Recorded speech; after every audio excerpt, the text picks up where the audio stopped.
बिस्मिल्लाहिर्रहमानिर्रहीम। अस्सलातु वस्सलामु अलैका या सय्यदी या रसूलल्लाह। अस्सलातु वस्सलामु अलैका या सय्यदी या हबीबल्लाह। नाज़रीन, मैं रफ़ीक मोड़ और आप देख रहे हैं मेरा फेसबुक और यूट्यूब चैनल। दो बड़ी अहम चीज़ें हैं जो आपके सामने रखेंगे।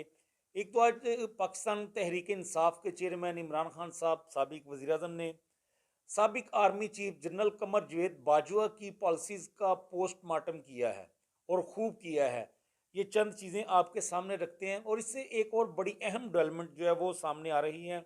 मुस्लिम लीग नून की 22 विकटें गिरने वाली हैं और ये विकटें कोई और नहीं गिरा रहा बल्कि घर का बेती जो है वो ही लंका डा रहा है। जनाब शाहिद खाकान अब्बासी साहब के साथ मुस्लिम लीग नून के 22 रुकने कौमी असम्बली उनके साथ हैं और आने वाले दिनों में ये इकट्ठे प्रेस कॉन्फ्रेंस करेंगे और एक इत्तेहाद का ऐलान भी करने जा रहे हैं।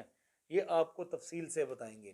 तो सबसे पहले बात करते हैं इमरान खान साहब की। उन्होंने आज एक खिताब किया है, कौम से खिताब कह सकते हैं, प्रेस कॉन्फ्रेंस तो नहीं, उसमें तो क्वेश्चंस किए जाते हैं। खिताब कर रहे थे अपने कारकुनों से, कौम से खिताब कर रहे थे, जिसमें उन्होंने बड़ी खुलकर बात की है। बात तो वो पहले भी करते आए हैं। जनरल कमर जवेद बाजवा साहब जो साबिक आर्मी चीफ थे, उनके खिलाफ उन्होंने बड़ी सख्त बातें की हैं।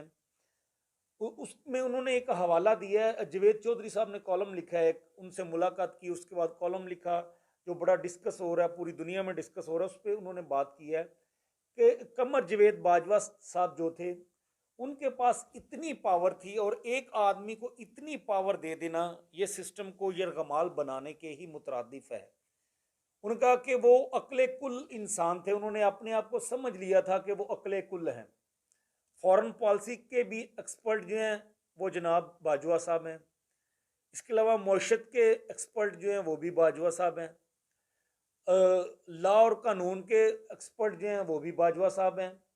इसके अलावा जितनी भी पॉलिसीज़ हैं, हर चीज़ के एक्सपर्ट वो हैं। हुकूमत का तर्ज अमल क्या होना चाहिए, इसके भी वो एक्सपर्ट हैं।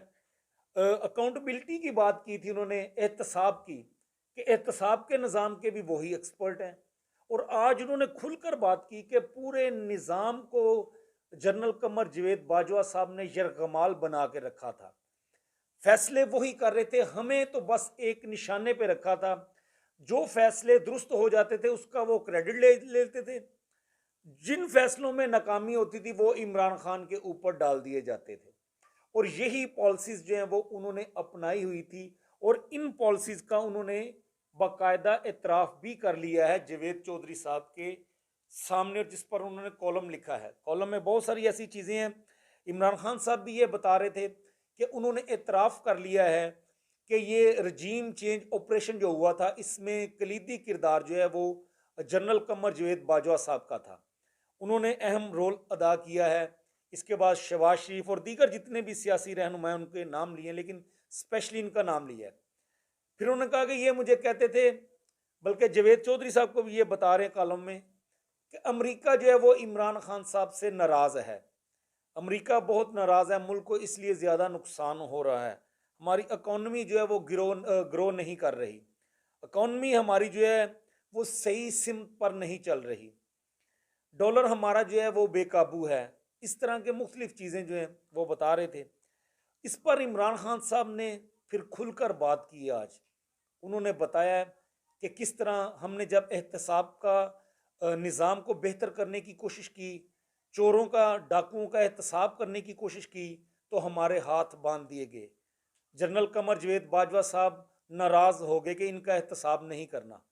शहबाज शरीफ साहब के साथ उनके बड़े अच्छे रिलेशन थे और शहबाज शरीफ साहब के जो दो केसेस थे नैब में, ओपन शट केस थे, उसमें कोई भी ऐसा बहाम नहीं था कि शहबाज शरीफ साहब बच सकें। लेकिन क्योंकि जनरल कमर जवेद बाजवा साहब की सपोर्ट थी उनको, इसलिए हम उनका कुछ नहीं बिगाड़ सके। और तमाम चीज़ें उन्होंने आज खुलकर रखी हैं कि मुल्क को यहाँ तक पहुँचाने में किस तरह उनका किरदार रहा है। और उन्होंने गैर मुल्की इदारे को भी इंटरव्यू दिया, उसमें भी उन्होंने ये तमाम बातें की हैं। तो खान साहब ने आज उनकी तमाम पॉलिसीज़ का जो है वो खुलकर पोस्टमार्टम किया है और पूरी कौम के सामने रखा है कि किस तरह से पीछे बैठ के ये क्या क्या अपना रोल प्ले करते रहे। उन्होंने साथ ये भी कहा है कि हमें अब अदालतों पर उम्मीद है, अदलिया से हमें उम्मीद है कि जो कानून शिकन लोग हैं, जिन्होंने आइन शिकनी की है, उनके खिलाफ कार्रवाई होनी चाहिए। क्योंकि हमारा आइन और कानून जो है वो एक, उन्होंने एक लाइन खींच दी है हमारे इदारों के और पॉलिटिकल लोगों के बीच में, कि कहाँ तक वो इन्वॉल्वमेंट कर सकते हैं और कहाँ तक इन्वॉल्वमेंट नहीं कर सकते।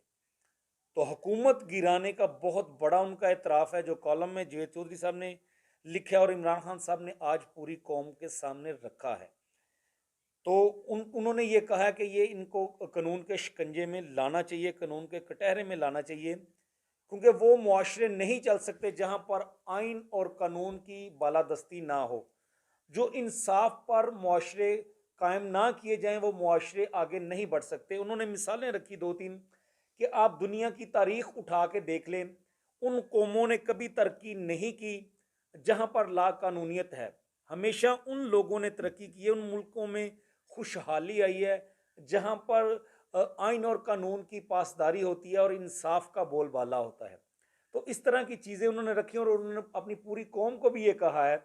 हमने भी अपने व्लॉग में आपको बता दिया था तकरीबन 2 हफ्ते पहले कि आने वाले दिनों में मुस्लिम लीग नून जो है वो अपनी तोपों का रुख अदालतों की तरफ करने वाली है, अदलिया पर चढ़ाई करेंगे और अदलिया के खिलाफ बयानियाँ बनाएंगे।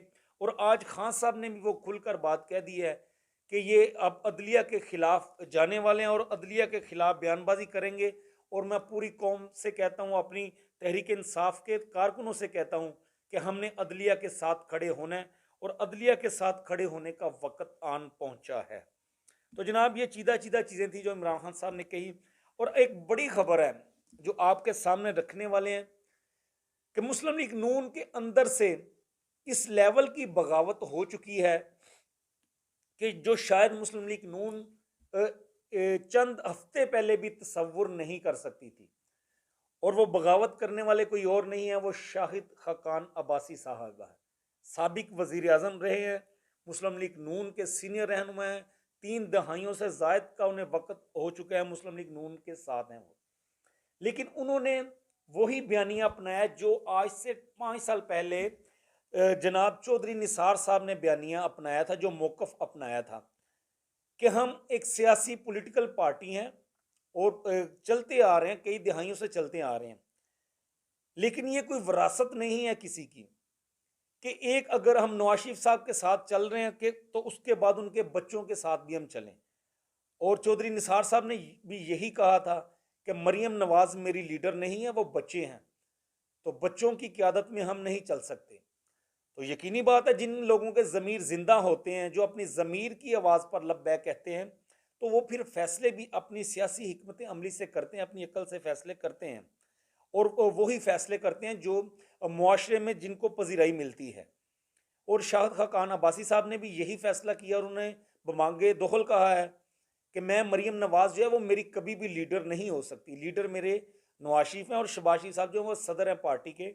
अगर मरियम नवाज साहबा सदारत की दौड़ में शामिल होती हैं या उस पोजीशन में आएंगी तो फिर मैं फैसला कर लूँगा।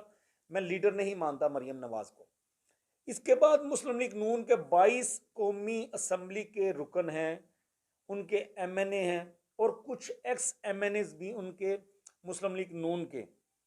ये शाहिद खाकान अब्बासी साहब से इनकी मुलाकात होने जा रही है, इनके एक दूसरे के साथ राब्ते हो चुके हैं और ये 22 लोग आने वाले दिनों में शाहिद खाकान अब्बासी साहब के साथ आपको खड़े नजर आएंगे और ये एक प्रेस कॉन्फ्रेंस भी करेंगे और ये इत्तेहाद खुलकर सामने आएगा। और ये वही बात हो रही है कि घर का बेटी जो है वही लंका डा रहा है और ये लंका अब डाने जा रहे हैं। मुस्लिम लीग नून सोच रही इमरान खान साहब को बिछाड़ने के हवाले से, सियासी मैदान से उन्हें आउट करने के हवाले से, मगर अब उनको अपनी सियासत के लाले पड़ गए हैं। अपनी सफ़ों में उनकी अपनी टीम से उनके खिलाड़ी जो हैं वो छोड़कर दूसरी टीम की तरफ जो है वो सब बंदी कर रहे हैं और दूसरी टीम में वो मैच खेलने के लिए तैयार हो रहे हैं। तो जनाब शाहिद खाकान अब्बासी साहब के साथ 22 से ज़ायद एमएनए और एक्स एमएनए मुस्लिम लीग नून के और एमपीएस भी ये उनके साथ राब्ते में और आने वाले दिनों में ये आपको इकट्ठे नजर आएंगे और एक प्रेस कॉन्फ्रेंस की जाएगी। उसके लिए कुछ वक़्त का इंतज़ार किया जा रहा है और जगह का तयन किया जा रहा है कि किस जगह पे प्रेस कॉन्फ्रेंस की जाए, इस्लामाबाद में की जाए या फिर लाहौर में की जाए। ये इन 2 जगहों पे ये प्रेस कॉन्फ्रेंस की जाएगी। तो बस ये कुछ वक़्त तय करना बाकी है, बाकी ये तमाम मामला तय हो चुके हैं और आने वाले दिनों में ये एक बड़ी विक्टिम मुस्लिम लीग नून की जो है वो गिरने वाली हैं। तो नाज़रीन, ये 2 बड़ी अहम चीज़ें थी जो आप तक पहुँचानी थी, आपसे शेयर करनी थी। नेक्स्ट वीडियो के साथ, नेक्स्ट स्टोरी के साथ दोबारा आपकी खिदमत में हाज़िर होंगे। तब तक के लिए मुझे इजाज़त दीजिए और हमारे फेसबुक और यूट्यूब चैनल रफ़ीक मुगल ऑफ़िशियल को सब्सक्राइब ज़रूर करें। खुदा हाफ़िज़।